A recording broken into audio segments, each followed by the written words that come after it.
I was having the longest dream.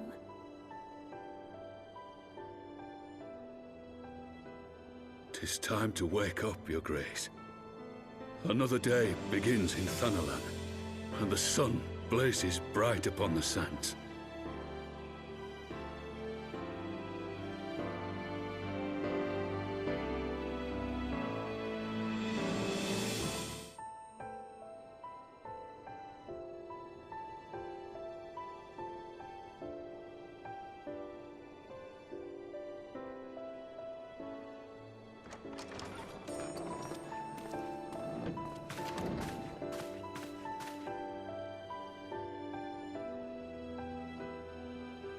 Her Grace is awoken.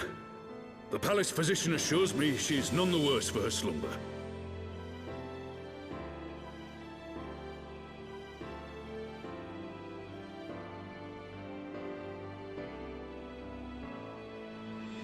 I believe Her Grace will soon resume her plans to place the government of Ul'dah into the hands of its citizens.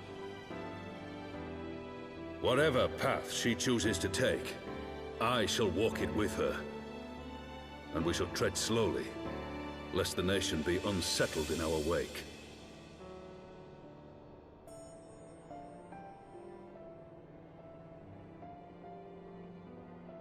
Her Grace's compassion is a shining beacon to us all. But what our city truly thrives upon is competition. 'Tis in the struggle against our rivals that opportunities are seized and fortunes made. And with the Empire on the offensive once more, now would hardly seem the time to turn our system of government upon its head. Are you privy to new intelligence, my lord?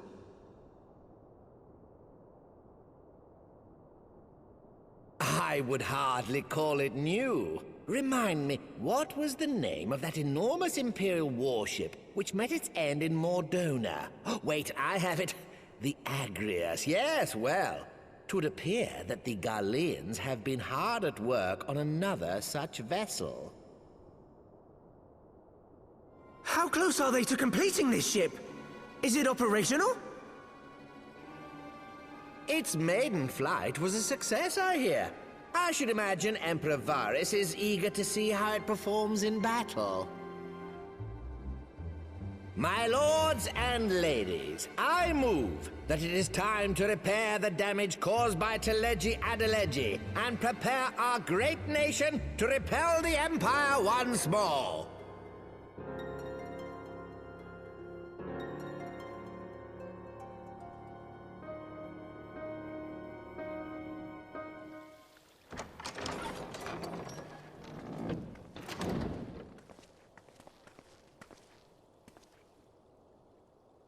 "'Tis well that the Sultana has awoken. The Syndicate yet needs to put its house in order, but 'twould seem the worst of the confusion has passed. Ul'dah has taken control of its future, and I must do the same.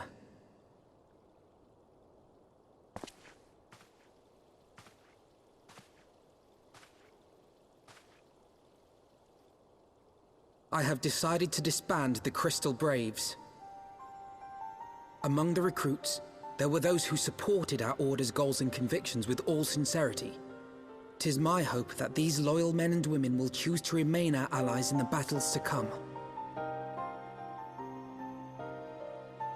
As for those who sided with the traitor, Ilberd, they shall be hunted down and held to account for their crimes. It is my earnest hope that they will surrender themselves peaceably when the time comes, though I think it unlikely. Ah, my all-conquering Crystal Braves. The model army meant to pave the way for a single unified Grand Company of Eorzea. That so high an ideal should be brought so low. I need not tell you how deeply the betrayal stung me. Yet I see now that it was mine own naivety and pride which allowed the Braves to fall prey to corruption.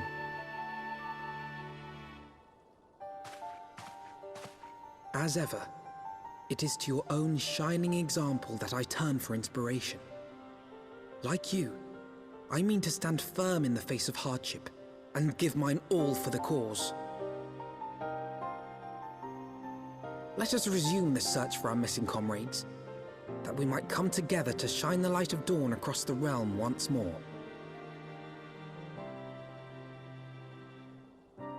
The role of Crystal Brave Commander suited me ill, and I shall play it no longer. Henceforth, I shall be no more or less than Alphino, proud member of the Scions.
All stands ready, Lord Commander. Ah, the moment has come then.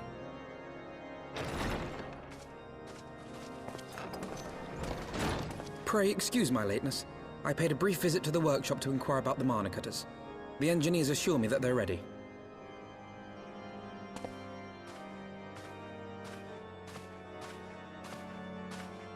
The area is now but a short flight away. Yet what a long and winding path we took to reach this point. Were it not for Master Alphino's proposal, we never would have attempted to parley with the dragons. Though our negotiations yielded little, our expedition with Lady Isar taught us much.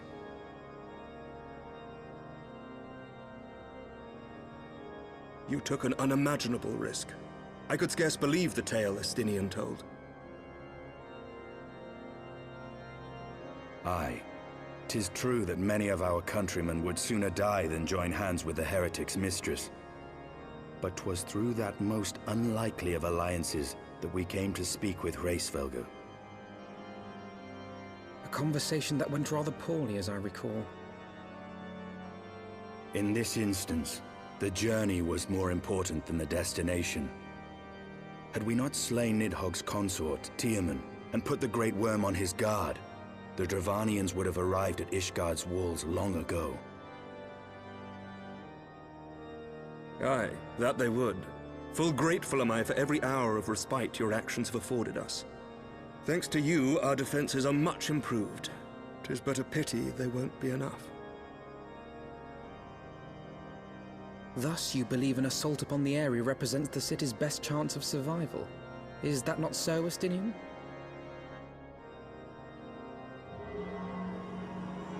I am under no illusions. Nidhogg's might is legendary. But with his eye in my possession, I can stifle his strength at the source. Victory will be hard won, even so. And I shall be glad indeed to have the Warrior of Light at my side. You shall have my blade as well. There are more of these mana cutters to be had, yes? Lord Commander, no! How can I, a proud knight of Ishgard, stand by and do naught while an outsider risks life and limb for our homeland? I swore an oath to protect this city. Pray leave the slaying of dragons to dragoons, Sir Knight. Your duty to command the city's defense is no less vital. Should we fail, and Nidhogg slip through our grasp, who then will hold the walls against him? Will you leave Ishgard in the hands of the Holy Sea's zealots? There are others. Who but you has the authority and the standing to orchestrate a city-wide defense? I do not, and neither does the Warrior of Light. That is why it is our place to fight, and yours to remain here, Lord Commander. What? You too, Master Alphino? By the Fury! You have shown some promise, but this adversary is far beyond your skills.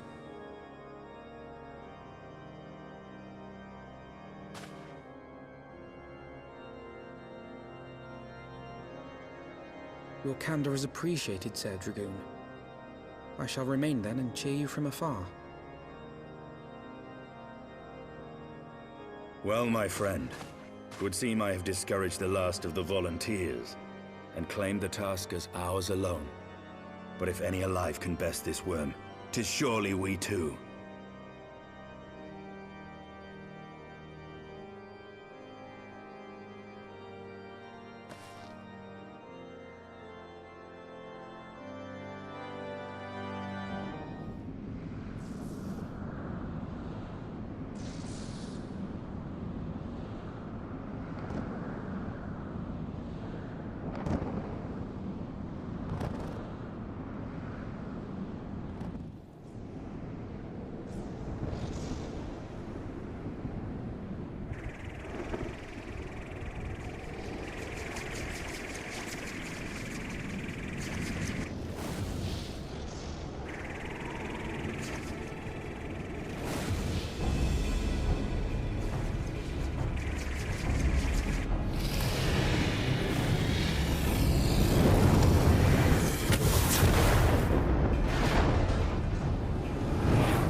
No, worm!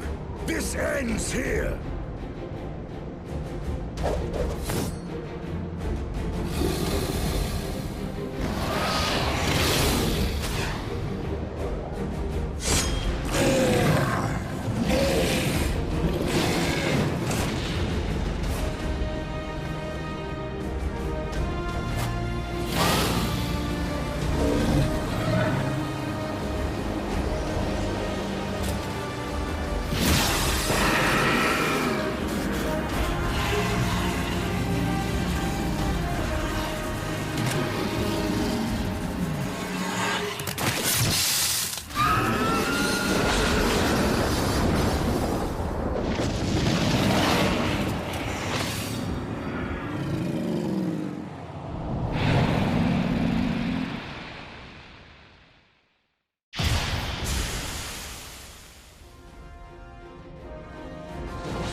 gifted my people 1,000 years of suffering.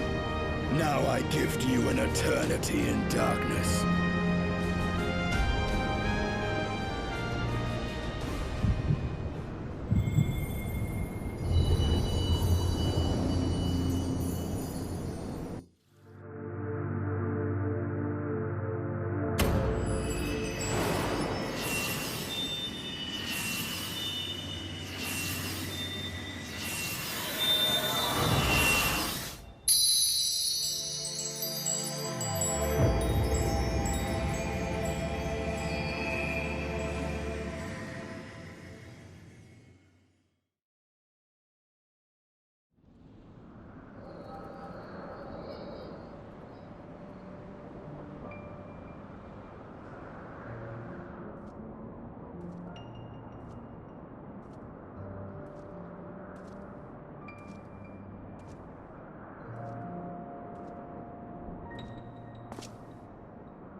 They are ours, Lord Ul'dah.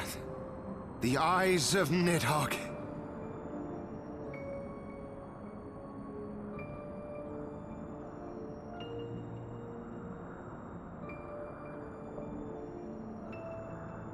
Aye.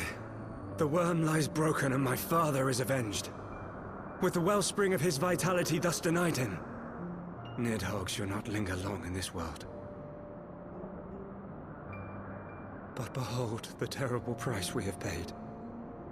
My sire is dead. So many brother knights slain. We traded our honor for the strength which now courses in our veins. And still we are forced to make such sacrifice. But not in vain, my lord. Hraesvelgr is the only great worm left in Dravania, and he dares not leave his lair. With Nidhogg's eyes in your possession, who now can challenge the might of Ishgard, ascend the throne, and take your rightful place as the ruler of our people?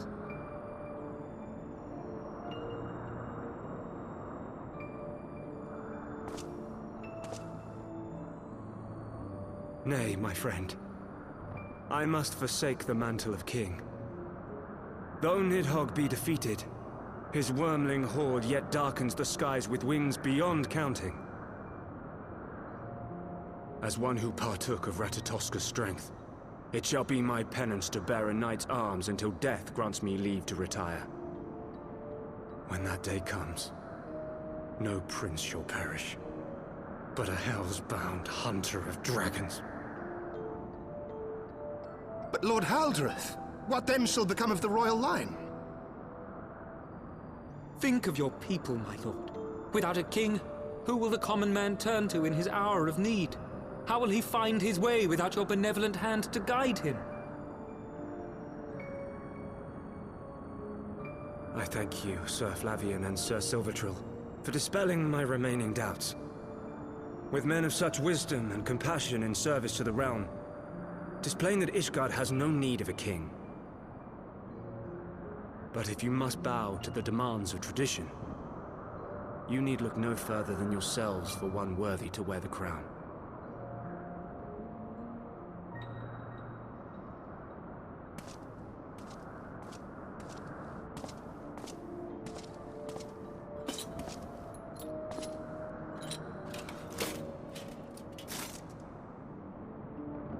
Fare thee well, my brother knights, my loyal friends.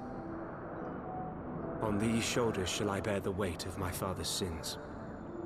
With this lance shall I repay the debt accrued through our misdeeds.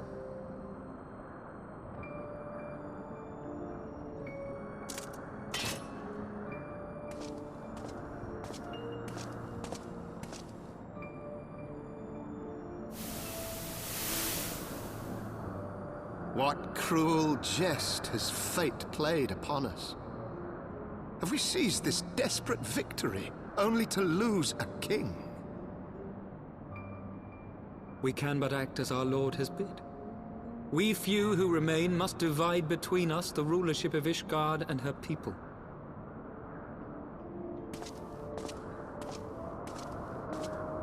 Not I. My oath was to Lord Ul'dah and he alone. If he is not to be king, then I would hang up my shield as well. Will you abandon us too, sir?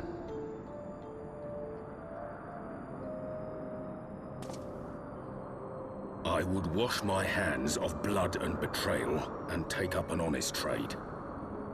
Mayhap I shall serve ale instead of sharpened steel.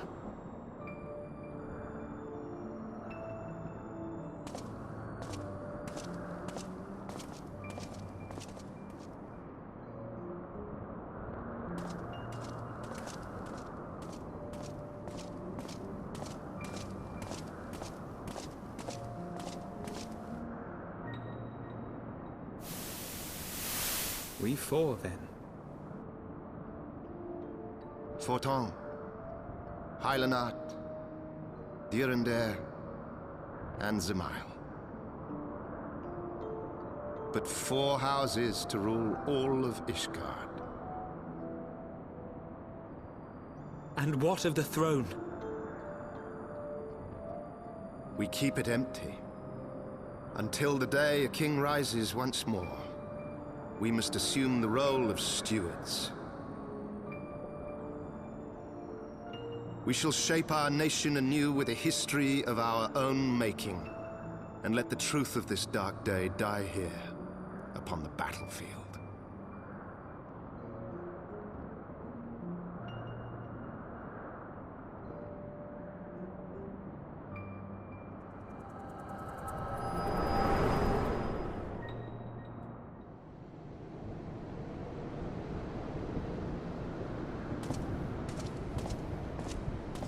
What ails you, friend?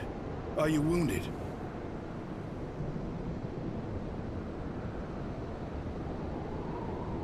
You have borne witness to history. To the culmination of the first battle with Nidhogg.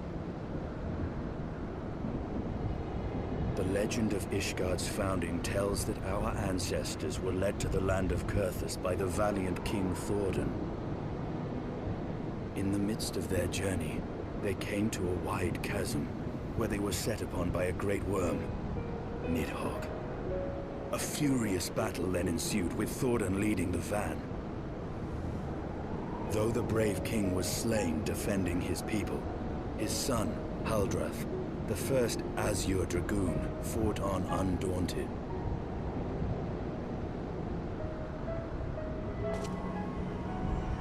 And with a mighty thrust of his lance, he gouged out Nidhogg's eye, forcing the wicked creature into retreat. Thus, did this eldritch orb become a sacred treasure of Ishgard, lending its power to every knight deemed worthy to bear the title of Azure Dragoon.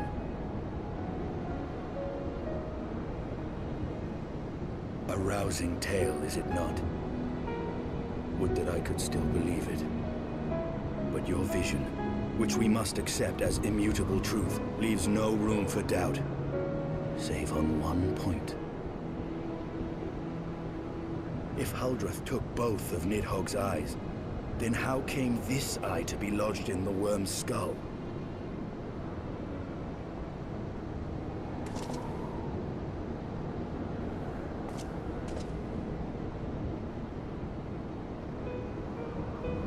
Beneath every answer we unearth, another question lies buried.